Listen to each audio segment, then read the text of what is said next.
Welcome back to the Nullified Take, where we've got the TNT takes for you on Australian Survivor, Blood versus Water, Week 2. And Jake, how are you doing, mate? It's been a week since we last spoke. How have you enjoyed this last week of Australian Survivor? And were you surprised by how wrong we may have gotten it on one or two of the players in Week 1? Yeah, we were, our parting words, I was saying that I expected there to be some shakeups in our list, but maybe wasn't expecting that much of a shakeup. Right away, one of our top players got voted out, given she went to the other tribe, but, still got voted out. And she has a chance to go home if they lose again. So Yeah. yeah, our top five already is not looking too great, but that's okay. I was expecting that anyways. Yes, I've started doing a little bit of a spreadsheet here, which we're going to continue to work on. I think week in and week out, we'll continue to see how this goes, and I'll put a little bit of a graph here. But this was Jake's list and my list in first week for who we thought the top 5 players were. Jake, you had Sophie as high as 3rd place in week 1, and I had Sophie as high as 4th place. Combined, she was in 4th place at 5 points for that week. But our top 5 players combined for the week was Mark at first with 9 points. Nina at second with 8, Khan at 6, Sophie at 5, and Sandra at 2 points. I've got a feeling that we may see a further shakeup here this week as we continue to look at some of these players here in this list. But definitely Sophie was the big surprise here. And within this first episode, we do see, obviously, like you mentioned, you kind of jumped ahead here to the end of it where Sophie ultimately, I guess, gets voted out. What do you think Sophie was such a big target? What did she do wrong here in this first episode for the week? And how did she find herself in a position where she got voted out? Because it looked like she had everything going for her. She had the Alpha Male Alliance. She looked like she was close with Sam, but something went wrong somewhere for her. Yeah, I think it was just really the lack of self awareness with how open she was with those three guys. I mean, she really just couldn't have made it any more clear to everyone else that they were a tight four. And, I think given that she is such a outspoken person and like a leader, not only so far in the game, but just in her daily life. It made her stand out the most. I think of those four, I think it was clear that she was kind of the mastermind, Mm. and it's just such an easy target to put on her. Everyone else is just like, yeah, they're a four, obviously. I mean, they just walk around together all day, kind of hang out, like a little clique. Um, yeah, it was mainly, I think it's the lack of self awareness that she was making it so clear to everyone else on the tribe that they were a type four.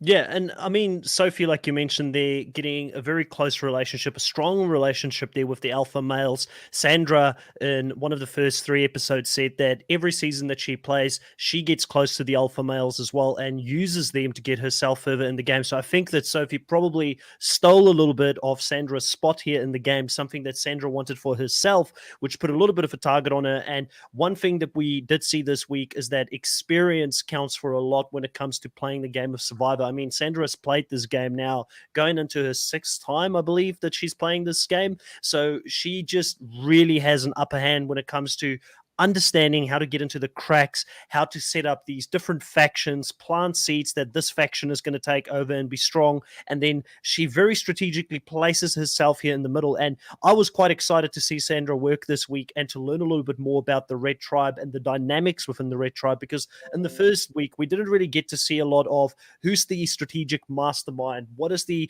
different factions or groups look like within the Red Tribe. So it's one of the reasons we only had Sophie, I think, picked as one of our top 5 players, because we just didn't know enough about them. Mm-hmm. Yep, absolutely. That is part of the reason why I had her in top five, and I think you just said as well for you is that we just didn't know a lot. And yeah, these past few episodes have been great for exactly that reason. Getting to learn more about Amy and where she stands. She's very close to Dave. just about is it I keep Amy mixing them up. J, Amy J, and Dave. They were a Yep. faction on their own, and then you had Yeah. the boys on the other side, which was Jordan, Ben, Croc. They were a faction, and it Yep. looked to me this week like Sam, Sandra, I believe Michelle, not to get it mixed up with her twin sister, Yes. and Yes. Michelle. Yeah, that's right. Sam and Jesse. They were like the Yeah. middle pocket of four that could fall in Hmm. between, and it's quite interesting to see that Sandra seemed to be very close with both Michelle and Sam as well. There seems to be Hmm. some sort of a working arrangement there. Yeah, for sure. I think they're definitely a threesome, kind of similar to Amy, Jay, and David. Um, Specifically, I thought it was interesting that Michelle, is really trying to get in with Sandra, learn more from her. That's something that I think it has never really been like explicitly said in past like seasons with mixed like returnees and new players, but um, I think that's what a lot of the new players want to do is learn from. I think that some of the people in Redemption Island may have said that about Boston Rob, that they wanted to learn from him. But it's pretty cool to see it happen again with Michelle and Sandra. Yeah. Oh, definitely. I mean, you see them repeating Sandra's words throughout this episode, like or this week, where they say, if you've got an idol, don't tell anyone. Croc repeats it in Final Tribal Yeah, Council, and Sandra's sitting there like a good teacher, saying, "Yep, I'll give you an A+ for learning that," and reiterating what I said earlier in the week. So it's quite funny to see the dynamic, and she definitely has a bit of an aura because I saw a lot of people on the Australian Survivor fan page on Facebook say, why is Sandra still there? She's not adding that much from a challenge perspective. What is she still doing there? But I think there's this aura around her being the queen, being someone that they can learn from. And then also just Sandra being so good at her political game, so good at being able to spot these different factions and make people paranoid about these different factions that are forming. One of the things to me that was quite interesting is that Dave somehow survived this first episode. In the beginning, Sandra saying that he messed up. She's going to aim for Dave early on. He's going to go home. But towards the end of it, Dave does seem to be doing the right thing at this stage, and he's playing dead and sort of going back into the shadows here and trying not to take too much heat on himself. But I don't think Sandra is going to forget. It's going to be interesting to see where Dave goes here in the future, because the only ally that he really has in the game at this point is Amy, and she's in pretty hot water by the end of this week as well. yep. Dave, very interesting. I could see it in his body language. Like he was just like, uh, I'm on the bottom, da, da, da. Like I could be voted out any day now. But I think he's doing it on purpose. I think he's just trying to like kind of blend in with everyone else. And it's hard with Sandra because as she always says, she doesn't forgive and she doesn't forget, and she's never gonna forgive David for. Well, she thinks he wrote her name down, but he actually didn't. It was Sam. Interestingly enough, when she's in a threesome with her, but it's going to be hard for Dave to really get a lot going with Sandra still kind of in charge of the tribe. I agree. I think that with Sandra still having a great foothold, it is going to make it difficult. But obviously, we are going to see a tribe swap or something happening in Mhm. next week. So that's going to, again, sort of, I guess, split up the dynamics of who is working with who. It's going to be very interesting. It alluded to potentially Mark and Sam continuing to be split up, and potentially Sandra and Nina being in the same tribe, which I think for Sandra is probably the best thing possibly that Mhm. can happen at this stage, because I continue to be impressed by Nina. She didn't have the biggest week in regards to edit or anything like that. We didn't see too many confessionals from her as far as I'm aware this week. But one thing about her is she has got herself in a pretty tight alliance at the moment. I feel like in the Blue Tribe, she does have a little bit of sway and power. And it is quite interesting because at the point where Sophie gets voted out here after the first episode and then has to go over to the Water Tribe, the person that Sophie is complaining to on the screen is both Nina and Mark. It's the two people that she's saying, hey, Sandra had some hand because of her experience. Sam did me wrong. I trusted her so much. It is quite funny to see that the two people that she's complaining to is probably the two people she should not be complaining to in this new tribe. Yeah, Sophie has dropped off quite a bit from our opinion of her last week. I think she is not really played very optimally since going to the Blue Tribe, which is, it's understandable. She's upset that she just got blindsided from somebody that she really trusted, that she, stood up for. We saw her voting confessional when, was it Dave? I think when they voted Dave, she was like, "You went after my girl, Sam, so I have to go after you." And then immediately the next episode, she flips on her. So, it's hard, but she can't be, openly complaining to everyone. It's the complete opposite. It's just going to make them want to vote you out even more when you're already a pretty easy target on that new tribe. Yeah, one of the things I do want to backtrack it here to the first episode before Sophie goes over to the Water Tribe. One of the things I really enjoyed was seeing that at the reward challenge, when they won the reward, the Red Tribe, they get to choose one person to come over and enjoy that reward with them, and they end up choosing Shay, which looks like Ben probably had a real big say in this, or try to get Shay over there, because it does look like they one of those couples. You always get that couple. They're kind of inseparable. They look like they're probably one of those couples as well. And Sam very accurately reading the situation here, not wanting to bring Mark over because she understands that she'll have a whole lifetime with Mark after the show, but this could put Mark in a really bad position not being with the tribe. So again, we see some of the experienced players, the players that are a little bit more glued onto this game. They're not making these rookie mistakes. Do you like this thinking here with Sam and Mark staying split, obviously, at this point? And also, what did you think of the mechanic? It's not new to the game, but obviously with Blood versus Water, having someone come over, it plays a whole different role in regards to the information that can be shared and how you play cross tribes and things like that. Did you like this here at this specific spot? I thought it was quite a nice little twist. Obviously, they will one up it in the future episode. I think the very next episode they one up even this one. But I thought it was interesting because Sophie had the opportunity to try and get her ducks in a row when she thought she was in power prior to getting voted out. Yeah, definitely. I think that Sam is definitely using her past experience on Survivor well, with knowing that, there is no reason to bring Mark over there. As you said, I think that, I'm not sure that Sam actually said it in the episode, but yeah, it's taking time away from Mark with his actual tribe. That's just time that they could be talking about voting him out, or talking about how he needs to go. And there's just no reason for it. With, you want to spend time with them, I understand, but if you're really there to win, then you need to play as well as you can.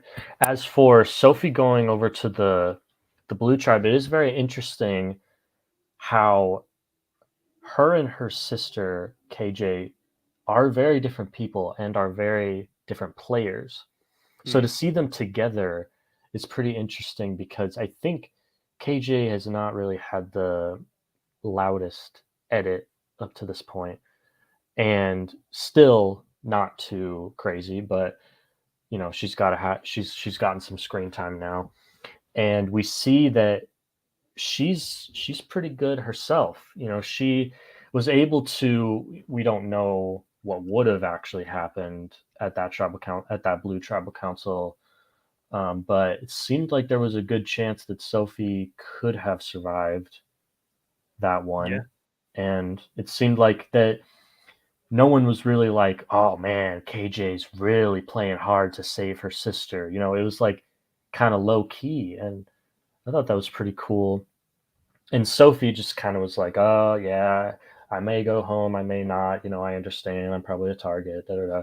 So I think that was really cool. But obviously, we're going to see, a tribe swap, and there's going to be even more pairs and then there's going to be pairs with more pairs, and then pairs with singles, and that's going to, create some drama. So it'll But be interesting. what's the way back for Sophie here at this point, in the game? Because Sophie is kind of on a sinking ship. You kind of mentioned there's a potential tribe swap coming up. Potentially her and her sister lands on another tribe together with people that they potentially could work with that are in the outer. The way I kind of I think, if I had to answer my own question on this, is she would want to be in a tribe with the likes of Amy, Juicy Dave, her sister, some of the people that are kind of in the outer of the bigger alliance at this stage, where she can scramble and come back. Because I have been impressed by Sophie's not her social awareness hasn't been the greatest, I don't think, in regards to like making these big threats, probably because she's heard in the game. We've never played the game of Survivor, you and me, Jake, so Mhm. we don't know what it feels like when you feel like you've got this person that's going to be your friend for life, and Sam, that you're probably sharing your real life stories about, what you do outside of the game, and talking about what you guys are going to do and catch up after the game. They could have had that level of a relationship that started forming there, and that's why she felt so betrayed and hurt by this. I think it's really hard for us to comprehend that, but I think that she is reacting in the wrong way of threatening the old tribe by saying, hey, I'm here with your loved ones, I can take them out. She's one person, and like Sam, she couldn't have made a bigger eye roll when that comment came up at the challenge. It was really funny to see, but Sam quite correctly pointed out, hey, the majority of us got rid of you, and the majority of our loved ones are on that side. So I don't know what you're on about. So Sophie's playing it really wrong at this stage. KJ is playing a good game, but what is the way out for KJ and Sophie as a pair here? Because what we're seeing is a trend continue throughout this week, where if you don't have a pair in the game, you're going to get voted out at some point. So KJ is in danger as well. Yeah. I think that I'm not sure. Oh, did my webcam go out? Yeah, I just lost your cam, but I can still hear you. There we go. Oh, there we go. Okay, not sure what that was. Sorry. So sorry. No Fixing a few problem. things right now. Okay, so for the way out for Sophie, I think I'm not sure if we're seeing a tribe swap next episode or not, but if there is, I think there's a great chance that Sophie may just kind of blend in with whatever tribe she's on. If she's not on a tribe with her sister, then if she's on a tribe with Dave, I think that would be good, because although they voted Moose and be like, hey, we voted for each other, but like we've both been on the outs at some point, why don't we just team up? I know I would be keen to hear that, someone's coming to me if I'm Dave, because he's just not, doesn't really have a lot of options. So I think you're absolutely right with, I think Dave would be a good person to want to have on your tribe if there is a swap. And if there isn't a swap, I think you just kind of have to go along with this plan of Khan splitting. I think they split it on Shay and Khan. I think you just kind of have to go along with that. If it works, it works. If it doesn't, well, you were already voted out once. So, Yeah, and I mean, why I think that Sophie's got some great, like, and I know it sounds, there's going to be a lot of people that's going to disagree with me just based on some of the social cues that wasn't there, and she probably put her foot in her mouth saying the wrong thing at the wrong time, trying to be threatening when she doesn't really have a position of power currently. But one of the things I thought she read really well was what was her option after narrowingly surviving that first tribe in water. Obviously, we're going to lose Alex. Sadly, had a back injury that he couldn't recover from. He looked like he would be a really fun person on the show. I saw his preseason content. I thought he could do extremely well in the game. He's a true fan of the show, so you never want to see someone like that go out. And you could clearly see he was trying to get voted out so he didn't have to quit. Being a fan of the show, he probably never thought that he would have to quit to get out of the game. But if you're injured, you're injured. You've got to look after your body first. You only have one body, so I understand that he wanted to pull himself out of the game. Sophie quite correctly reads in the next phase here. She reads that her only option is to let Khan know about the fact that they were coming for him and try and get Khan on their side. But Khan, someone that I really enjoyed. I still am a big Khan fan. I love the devious Khan on my screen, and he probably will continue to be one of my favorite characters on the show to see there while he still plays the game. He does not seem to be aware of his own position position in the game. And we see a lot of him being very social at camp. We see him interacting with tribe mates, making funny jokes. But Mark in that is very observant. I still think my eyes are on Mark. He's playing a solid game. He's reading the social dynamics. He realizes that Khan is probably one of his biggest threats in the tribe and that he needs to vote him out. So Sophie tried to do the right thing here, but she is getting outplayed, in my opinion, by the likes of your Marks and your Ninas currently in this game. Have you been impressed with what we've seen from Mark this week as well, or where are you sitting on him? He was our top pick for last week for our top 5. Do you think that when we get to the top 5 discussion towards the end, he'll be sitting around top 5 somewhere again? Yeah, spoiler alert, Mark is my number 1 for this week. I think, not to get too analytical, but his edit is really good as well. But not only that, if you're just looking, at face value of the game, he's just playing really well. Every confessional of his, I'm very impressed, with his, like you said, his observational skills. Clearly his, occupation has served him well with playing this game. And it makes you wonder, we talk about Rob and Amber, but they made it to the final 2 together, but it seems like Mark and Sam may really have just gotten too caught up in each other. Good for them with creating a family, and clearly they're very happy together. But it's pretty funny that they're showing us they know how to play. They're good. Yeah. And I guess it took them having to come back to really okay, now I'm married, found the love of my life. Now I can really play. And Mark is showing that he's good. And, as you said earlier, Nina has had more of a quiet week, and she was my number 1 last week. I think Mark has overtaken her now, but she's still playing great as well. Yeah, while we're talking about the edits here, this is the confessional count from episode to episode. Sandra by a country mile, and I didn't realize this until the end of the week. I think it's because of episode 16. 16 confessionals, can that be right? Must be close to a record. 44 confessionals overall for the season, followed by Khan, Sophie, Chrissy, Amy, David, Sam, and then only Mark, who's 14th. But the thing with Mark, I think that last year, so many people picked up who was going to be at the end with both George and Haley, and a lot of people picked up that Haley was going to win very early on. I think I called it week 1.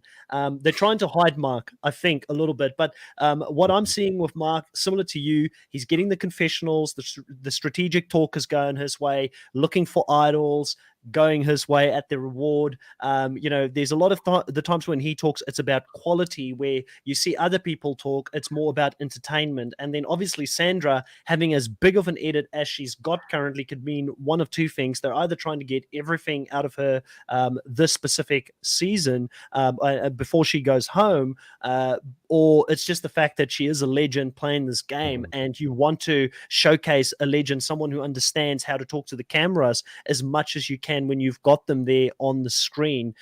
The thing here for me that was quite interesting, and how you can tell that Mark's got a lot of control over his tribe, was when they had that reward where they were all having the sandwiches, and he kind of jokes about it a little bit, and he says, I need to make sure Sophie doesn't get the idol. And he stands up and he says, guys, do you mind if I do something I've always wanted to do on Survivor? And he flips the table over to see if there's a clue behind it. No one said anything. It did look a little bit awkward, but I think that he's probably the only person in that tribe that's got that kind of control and power to get away with something like this. And Jake, if I've got to be honest with you, if this was Mark's first time playing, I would have thought that he could have easily been one of the best players we've ever seen play in Australia. I know it's a big call, but I like the way that he plays this game, right? I like the fact that he's not over the top. He's not raising his threat level more than he needs to. People are coming to him. He's a quiet leader. And when he talks with a lot of authority, and people want to listen to them. They want to bring secrets to him. I think that he's someone that is definitely going to go very deep in this game. I'm less sure about Sam because I feel like Sam has got some sort of a threat level on her at this point. And I do think that if the swap does not go her way and she's with the likes of Sophie, who now is an enemy of hers, we could still see round 2 of the Sophie versus Sam battle here. And if the numbers don't end up in Sam's favor and she ends up with the wrong people in that configuration, I could still see her potentially being taken out along the way. Definitely. I think Sam has got to really hope that Sophie's not on her swap tribe. Although I think there's still a chance that they can all just be like, hey, Sophie, she's just a drama. So let's just get rid of her. I was very kind of shocked that she was talking so openly about kind of taking out their loved ones at the challenge, like you mentioned earlier.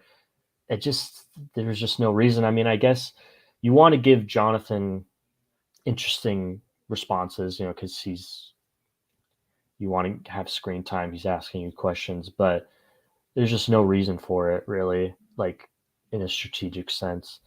And I think that there is a chance that Sophie could maybe make something happen against Sam, be like, hey, she swore on her life that she was with me and she wasn't, like she'll do the same to you. I think you're right that Mark definitely has the upper hand on Sam right now in terms of who's playing better at the moment. Yeah. Now, we do see another idol being found here, obviously, in the last episode with Amy finding the pole on the ground and then finally looking up into the sky, looking to see if she could see an idol somewhere in the trees. She ends up finding this idol, but not before Michelle could see her find this, and it blows up her game quite a bit here. And we see a little bit more of the dynamics here with Jordan coming to her and letting her know that she may have to play the idol, showing us that she does have Jordan she can work with as well. So if Jordan and Juicy Dave ends up on the same tribe as Amy on the tribe swap, she may still have some life in this game as well. And one of the things I do like about Amy is at least she's got the balls to play against the queen when a lot of other people are playing a bit more of a fearful game at this stage. Yeah, she and Dave are not afraid to point out, like, it's Sandra.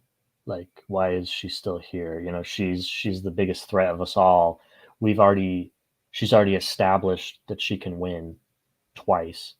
So it is interesting that no one else is. I don't know if it's, fear or if it's just like she really is like that good at making them feel like they're with her.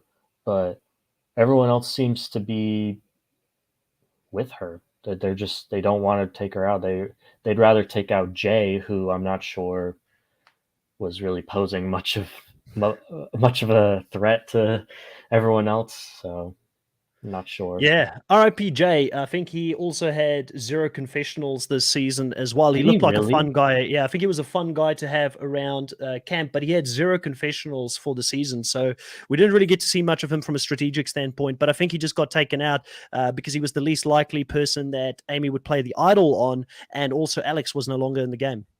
Wow, Australian Survivor now has 2 players that have gotten voted out without having a confessional. I didn't think they would do it again. I really didn't. But Yeah. he really No, had really, 0 the entire 0 season. confessionals. 0 confessionals the entire season from him. I So the mean, I only thing guess we got from him was yeah. like the challenge chat where he talked about Alex not quitting anything. And Yeah. obviously Alex with a broken back holding on in that previous challenge quite long was pretty impressive to see. But that was all we got from Jay this season. Yeah, I mean, I guess I shouldn't really be surprised. I mean, I don't really remember much from him, but I'm just a bit shocked that they would do it again. How many? That was 6. I think that was the same as Sam in Champions Contenders, 6 episodes, right? I think Yeah. they both went home, and maybe it'll be an ongoing trend. Maybe whoever gets voted out in episode 6 will have 0 confessionals. Yeah, I think the only other person in the game at this point who's got 0 confessionals is Mel, the chiropractor twin on the other tribe, who has helped Alex when he had his back problems. It's the only time we kind of saw her in camera. She hasn't really been much of a vocal point in strategy or anything like that. At least the sister is getting to play with Sandra, so she's getting screen time by proxy. But Mel's the other person at the moment that is in danger of going home with a 0 confessional count at this stage. But it was interesting to see that play out, and obviously Amy correctly playing the idol on herself during the tribal council as well. So moving on from that, so we've got quite a bit of idols in the game, Khan and also Shay is the other two that's got idols here, but Shay doesn't look to be a target at this stage. Yeah, not gonna lie, I completely... Oh, is Chris gone now? Something happened. Here, I'm gonna message him, see what's up.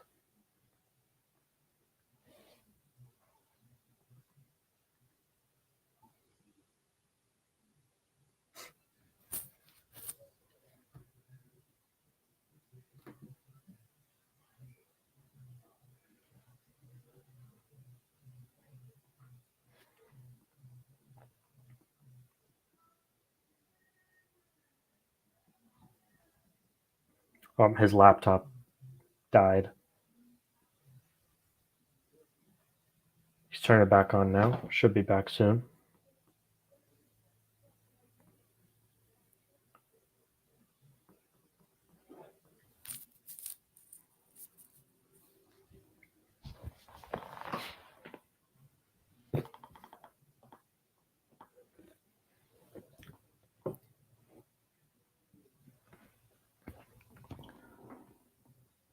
Let me pull up the confessional count while he's gone.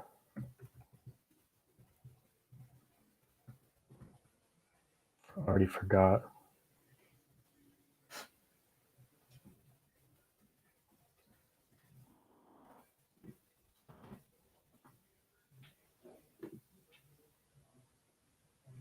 Wow, yeah. Jay, 0 confessionals. Cannot believe that.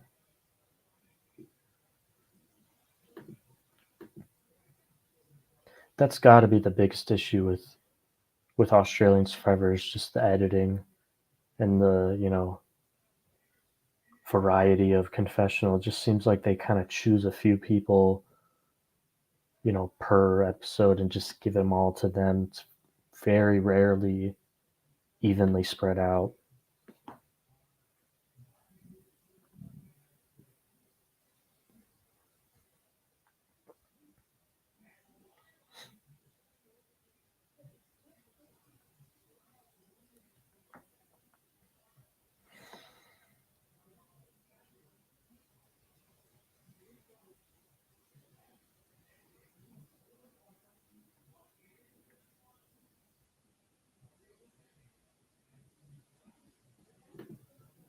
All right, hopefully Chris will be back soon. Sorry guys that I'm not really saying much, but Chris is kind of the guy that runs this, so.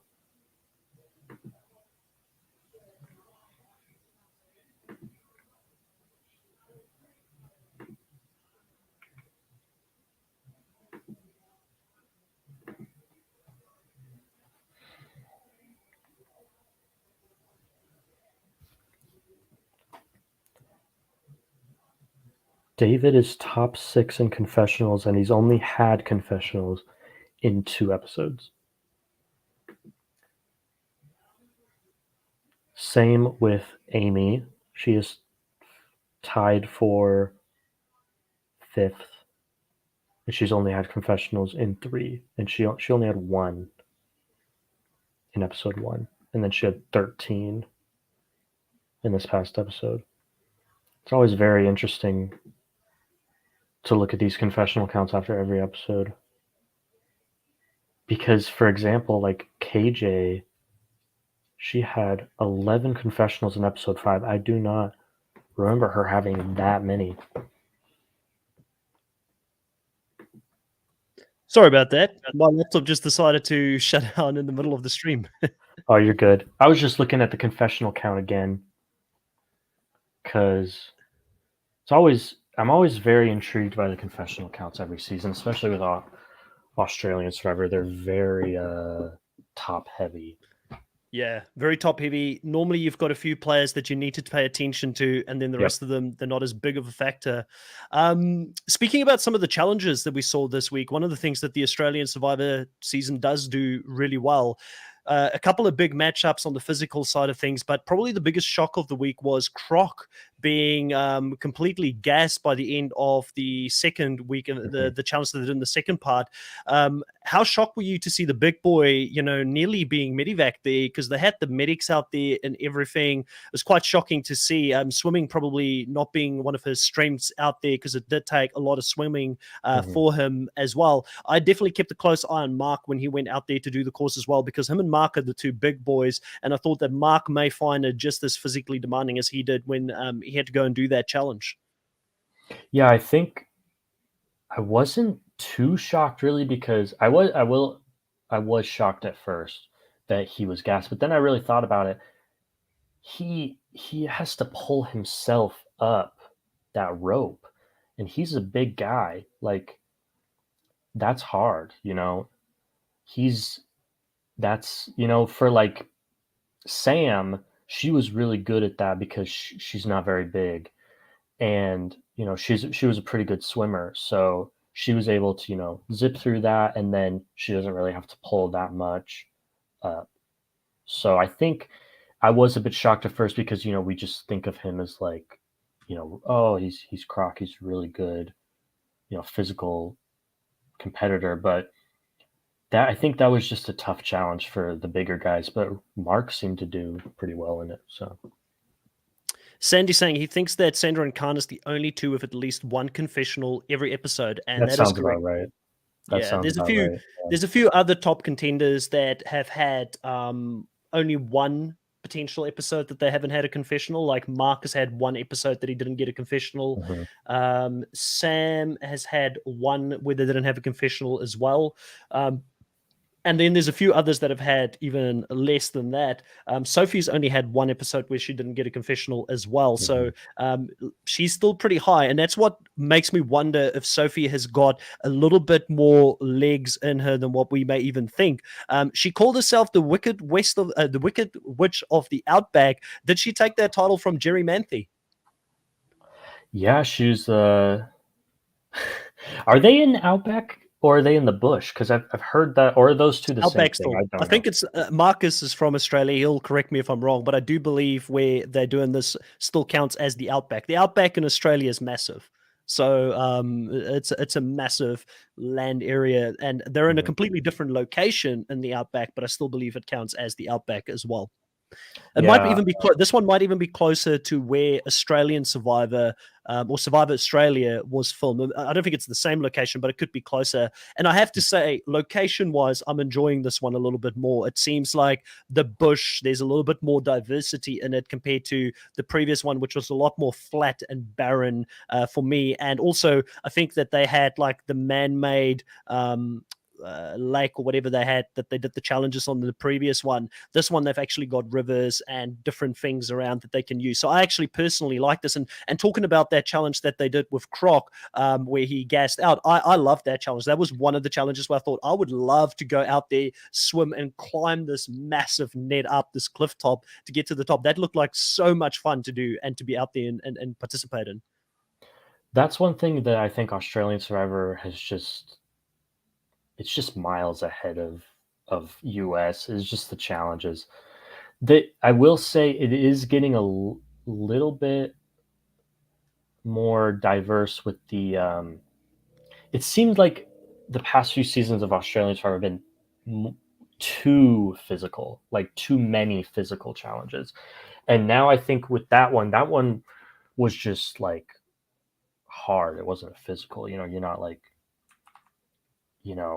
lifting all of these like, massive blocks and stuff, or like holding it up like in the by the way, that one was really cool too. I know that was last week, That was but my second favorite. yeah, yeah, That's very unique. I would never thought of that. But yeah, I And will and, and and say, and hats off to Ben. Like I would love to have known how much weight he ended up having to hold up when his whole tribe went out, and he was one person, I think, against five in the water tribe, and he outlasted five of them. Like it may be the most single-handed dominant performance in any version of the show that I've ever seen, where one person, except for maybe Nasir last season on his own, finishing the challenge when everybody tried to throw it. I yeah, think this might be the most impressive one we've ever seen when it comes to a team immunity challenge.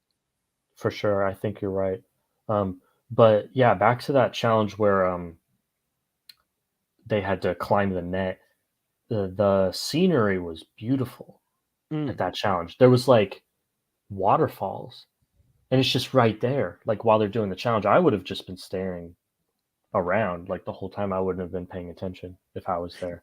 It kind of reminded me of the Survivor Australia season. If I remember correctly, there was a challenge where they had to jump off a waterfall. And I was trying to Yeah, look at it as like, is this the same location? How cool would it be if they had the same location? But I don't think it was, where they had yeah. to go and jump off the waterfall. Because I remember quite a few of the contestants being pretty afraid of that. The Mhm, crazy thing for those, I'm sure everybody that listens to this podcast is very much super fans and know all the insides and outsides of all these seasons, is that for the Survivor Australian Outback, originally they were going to jump out of a plane to enter into the season, so they all had to get signed off to do a parachute jump into the Outback, which would have been absolutely crazy to see an entrance like that. I mean, Australian Survivor does some crazy intros mhm. to their seasons, but that would have been pretty cool to see. Another trend that we see sort of this season on the challenges is that, Nina is being seen as not only a strategical threat, but she's also quite dominant in the challenges, consistently being the person that sort of clutches through for her team, scoring the final points. Obviously, it is a little bit, I guess you could put a little bit of an asterisk next to it, because she does go up against Sandra quite a lot. Like, for instance, in this one, she had to go up on the famous sumo wrestle where they had to go. I think the last time we may have seen it even was in Heroes versus Villains. We don't see it very often anymore in the US. It may have been a season after that, but it's the most famous one that I can remember that we kind of saw from memory. But it was quite interesting to see Nina consistently doing well in the challenges. I think it's another reason why I think, if you had to ask me if she's a lock to make it to the merge, I think she's making the merge at this stage. She's a massive asset to her tribe. Yeah, I think Nina's definitely a lock for the merge at this point, unless something drastic happens. And going back to that wrestle challenge where you had to push each other off, was it? I keep mixing up their names. Jordy beat Ben, I think. In Are that, you talking about the two? So Jordan and Ben, not Ben. I forgot his name. The two cousins. You're talking about the two cousins. So the one's Jordan. no, I'm talking about like the two. Jordy and Jesse, the two Yes. brothers. So Yeah, Jordy, I think it was Jordy beat Ben in the yeah. challenge, and I was very shocked by that. Like, I would have picked Ben every day of the week, especially when we saw him in that challenge where he clutched it, for his entire team. So I don't know, Jordy and Jesse. I think they're very like deceptively like fit and like athletic. Like I don't think they're like up there with like people seeing them and being like, oh, physical threat. But I think they are, honestly. Like Yeah. that was impressive. Like Jesse, he went up against Mark, so I mean that's tough.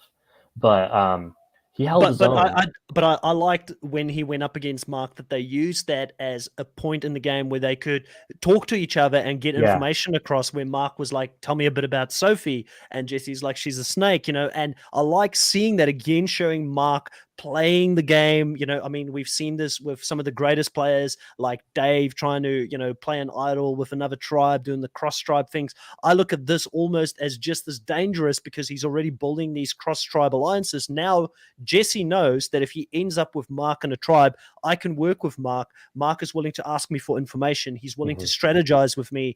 And, there is probably an opportunity also for Mark to get a bit of information in regards to, like, don't worry about Sam. Sam, I'm with her. We're working together, because Jesse seems to be Sam's number 2 at this stage in the game, to me, more so than the girls in that specific tribe. Yeah, that I didn't think about that. That's really good for Mark. Like that moment, was very like quick and small. May not have really thought about it much afterwards, but if if Jesse is swapped with Mark, I think that's an immediate connection.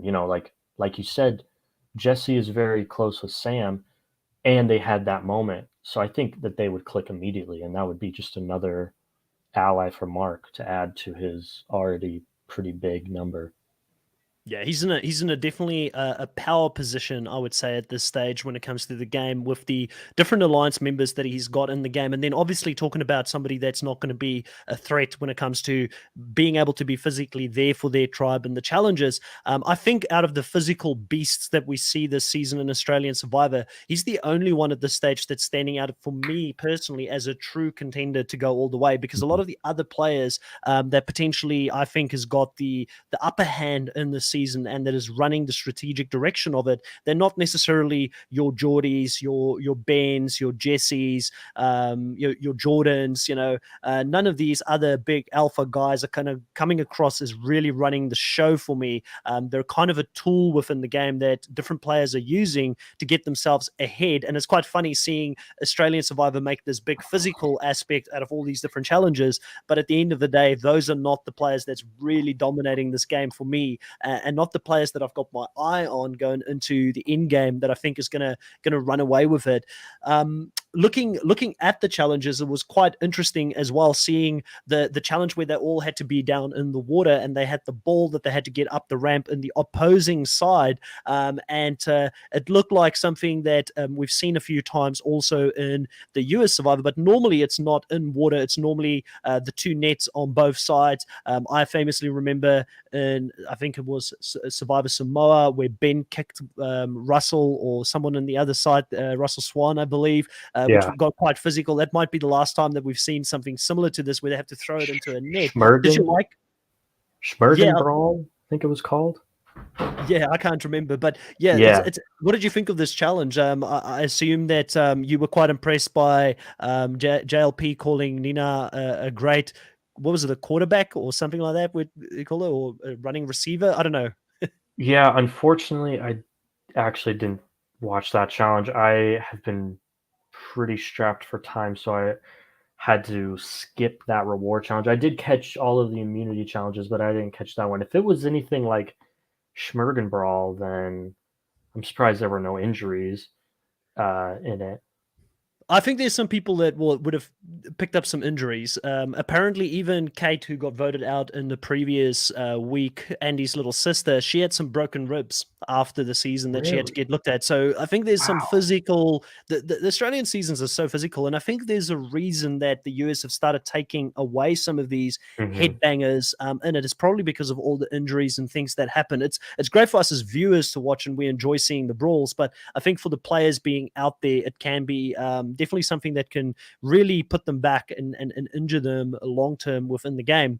So it was an interesting week here, Jake, because Sophie, great move to get her out. Sandra was blindsided for probably the 3rd time in her Survivor career by there being a non-elimination, something she wouldn't be used to in the US Survivor show as much with.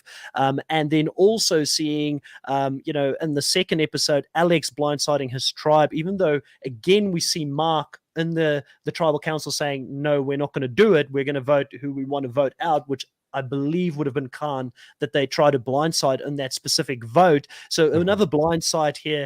And then finally, in the final episode, we see a 3rd blindside in Jay being voted out of the game. It's been an interesting week in that sense, because if you ask me who the people were going to be that were going to get voted out this week, I didn't think Alex and Jay necessarily was going to be on that list. And I wouldn't even have thought Sophie was going to be on that list. So we were very wrong about this week. Now, if we were to be playing detectives going into next week, who do you think are the players that are potentially at the biggest risk of getting voted out here in a tribe swap? And I know it's very difficult to predict, because the tribe swap will definitely mix up the dynamics within these tribes. Yeah, I think Amy is kind of grasping at straws now. I know that she's got, Jordan and David who are possibly willing to work with her, but that's only two. Even if she's swapped with both of them, that's not even enough.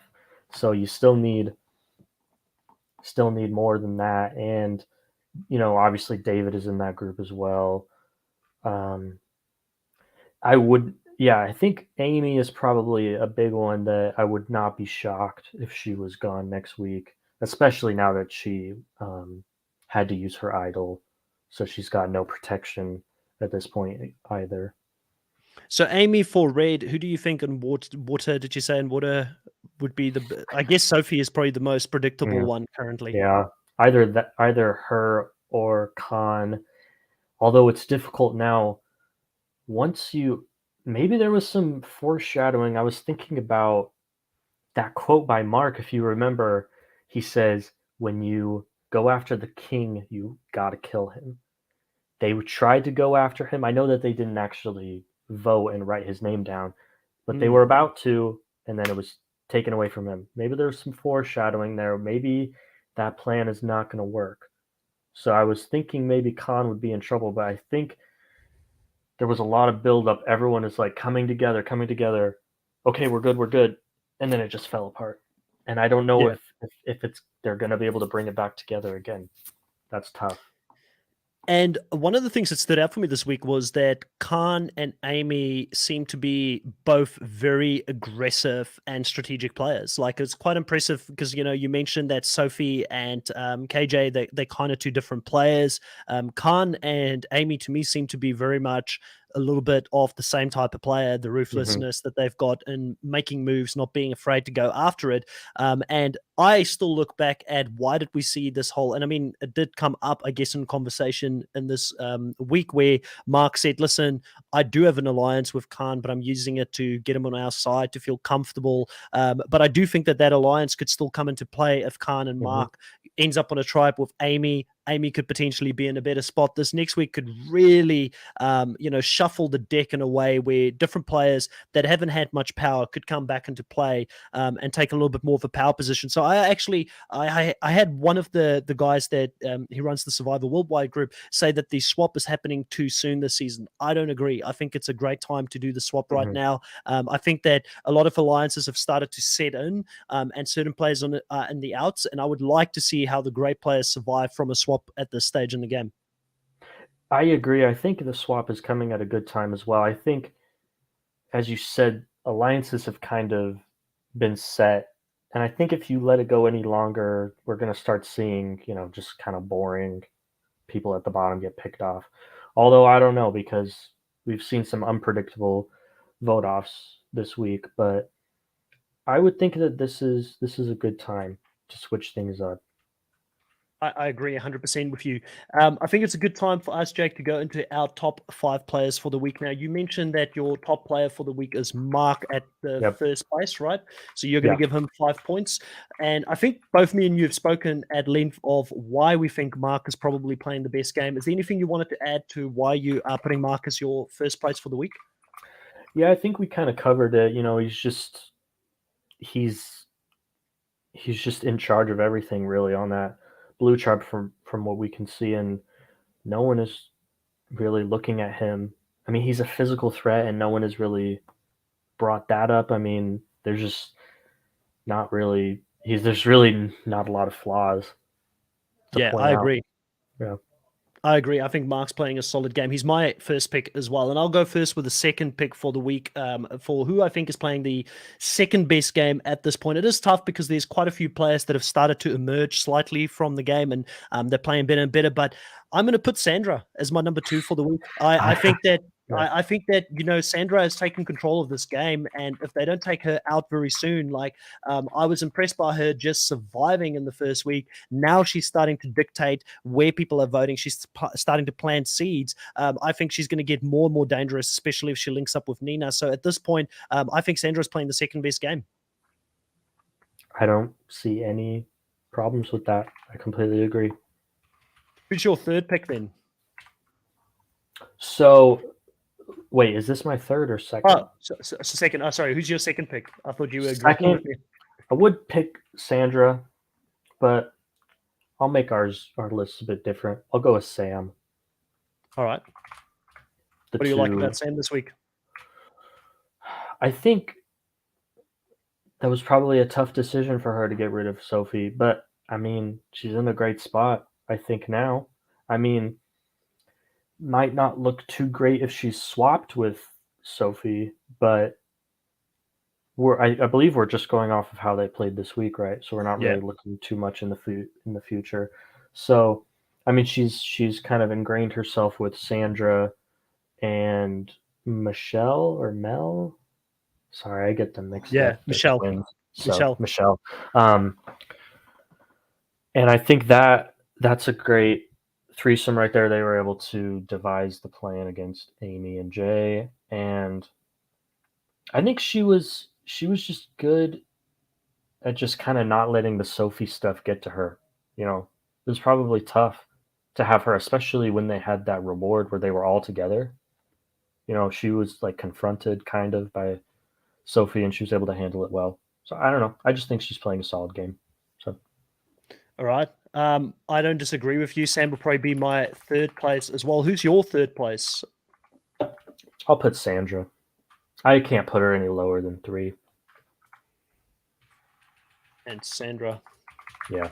Although I will say, I think we are starting to maybe see bit a bit of complacency with Sandra. I don't know, there were just a few moments in this last episode where I think they were trying to show Sandra being a bit too cocky.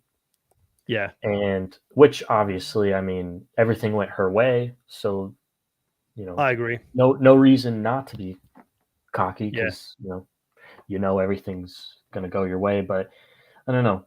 Usually that kind of is a little bit of foreshadowing, not to get too analyze analytically, but I don't know.